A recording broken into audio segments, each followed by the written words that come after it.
नमस्कार दोस्तों, देखो मेरे ब्लॉग में आप लोगों का स्वागत है। मैं आ गई हूँ अयोध्या में जमुना नहीं माता सरजू माता के किनारे स्नान के लिए पहुँची हूँ। देखो भीड़ यहाँ पे बहुत जोरों की है। ओ बिना बेमौसम बरसात, यहाँ भक्तों का तांता लगा ही रहता है, कभी ख़त्म नहीं होता।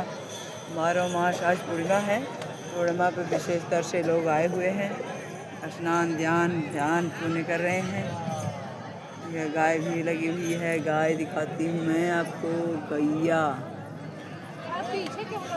गौदान के लिए गाय रखी हुई है। ये देखिए सरजू मैया दिखाई दे रही हैं।